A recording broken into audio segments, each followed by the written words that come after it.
Step number 2 in starting a nonprofit is to define your who.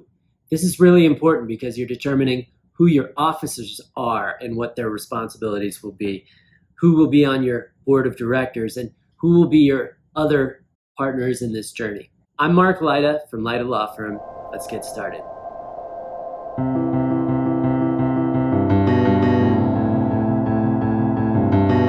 So I break down the question of defining your who into those 3 groups. 1, your officers. 2, your board of directors. And 3, your other partners or other collaborators.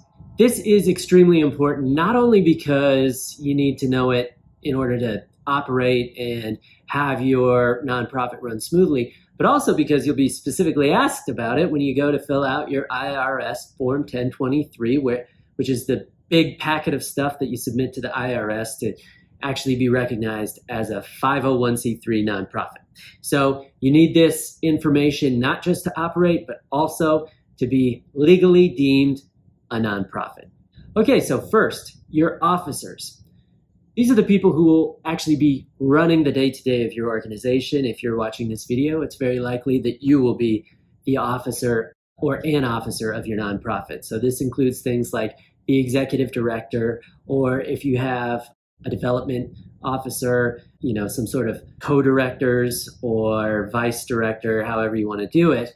These are the people who will actually be executing day to day. If you are starting your nonprofit with someone else, it's important not only to come up with what each of your titles will be, but also what your responsibilities will be. This really goes to more making sure that your operation runs smoothly. So what are the expectations of your relationship with each other? Who will be in charge? Who will report to whom? Who will be doing the day-to-day work on fundraising, on managing staff, on managing operations, on serving the mission as a whole? It's incredibly important at the beginning of this collaborative relationship, if you're starting this with somebody else, that you go into it with a clear sense of what each other's expectations are. What is your expectation for your co-director or your partner or whatever else, and vice versa. Next, you'll be talking about your board of directors. So you need a board of directors. It's part of the IRS Form 1023 to say who your board of directors is, who is on your board of directors. And if you're going to be a private foundation, those people can be related by family relations or by business relations. But if you're starting a public charity, you need your board members to be independent. So a majority of your board has to be unrelated by either family or business relations. The IRS Form 1023 will ask for the bios of your board and for their kind of job responsibilities in their non-board life. So you'll need to gather all that information on them. So who should be on your board? Well, it's important to have a group of people you trust. It's important to have people who have maybe subject matter expertise in your field. If you're starting some sort of, medical nonprofit, maybe people with a medical background. If you're starting something involving civil rights, people who have experience advocating in that field.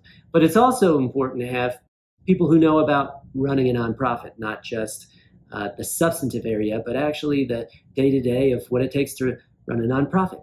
And a lot of times that means funding and fundraising. So that's another thing that board members bring to the table is potentially they donate on their own and raise funds from their network. So that's a very important thing that board members bring to the table, and it's another thing you should think about when assembling your board. I always recommend that a board have an odd number of people in case there's a tie vote. An odd number prevents a tie vote. So the minimum you can have, the minimum I suggest you have is 3 people. You have to designate one as chair of the board, one as secretary, and one as treasurer. You can have one person wear multiple hats, but if you have 3 people, might as well assign one duty to each.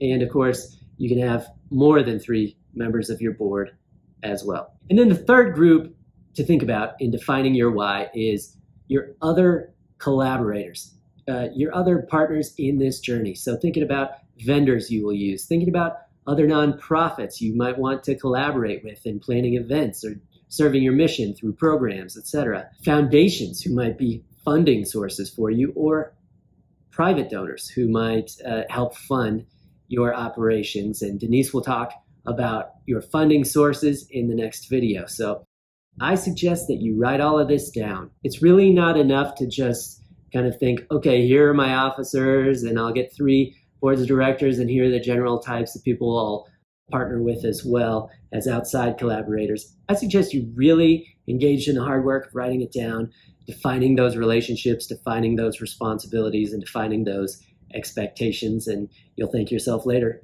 for doing it. Next up, Denise will talk about finding your funding sources to actually finance your nonprofit. Thanks for watching. If you have any questions, please drop them in the comments below. And also, please remember to click like and subscribe to help keep legal education free for small business owners and nonprofits.